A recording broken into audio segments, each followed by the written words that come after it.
Priča o malom Lazaru.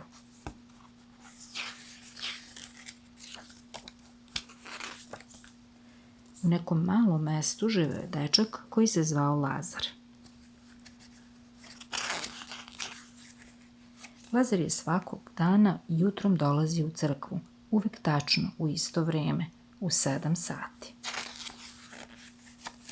Pre nego bi se vrata i otvorila, on je bio tu i čekao. Čim bi se vrata otvorila, on bi trčao do oltara i bio tamo prvi.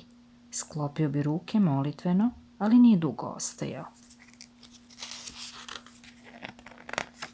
Isto tako trčeći odlazio bi u školu koja je počinjala nešto kasnije. Dečak je to radio godinama.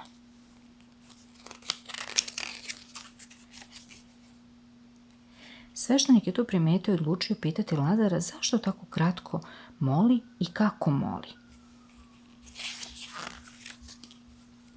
Dobro jutro, Isuse, došao sam te vidjeti.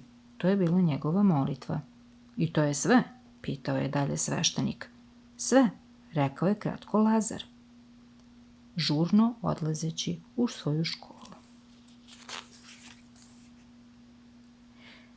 Dečak je i dalje na isti način dolazio u crkvu, stajao pred Isusom kratko i potom žurno odlazio.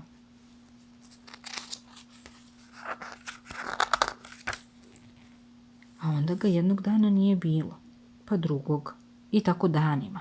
Sveštenik se zabrinuo za njega i odlučio je da ode u Lazarevu školu i potraži ga.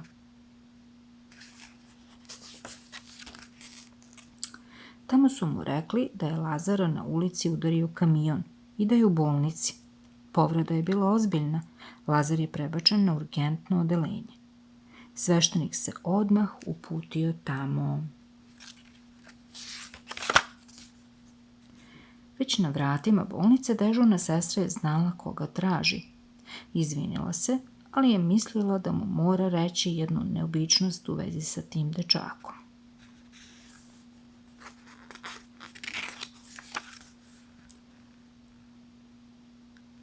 Iako ozbiljno povređen i trpi jake bolove, Lazar je veseo i uveseljavao je cijelo odeljenje, gde inače leže takvi teški slučajevi.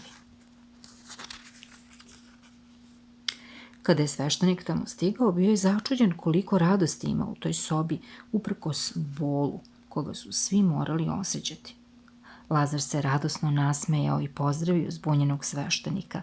Na kraju ga je sveštenik pitao: kako može biti radostan i pored tog bola zbog povreda koje je zadobio u saobraćajnoj nesreći?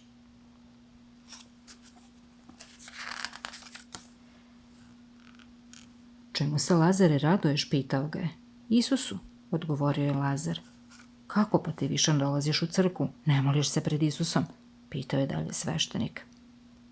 Da, odgovorio je smiješeći se dečak, ali Isus svakog jutra dođe meni i kaže: dobro jutro, Lazare, došao sam te vidjeti.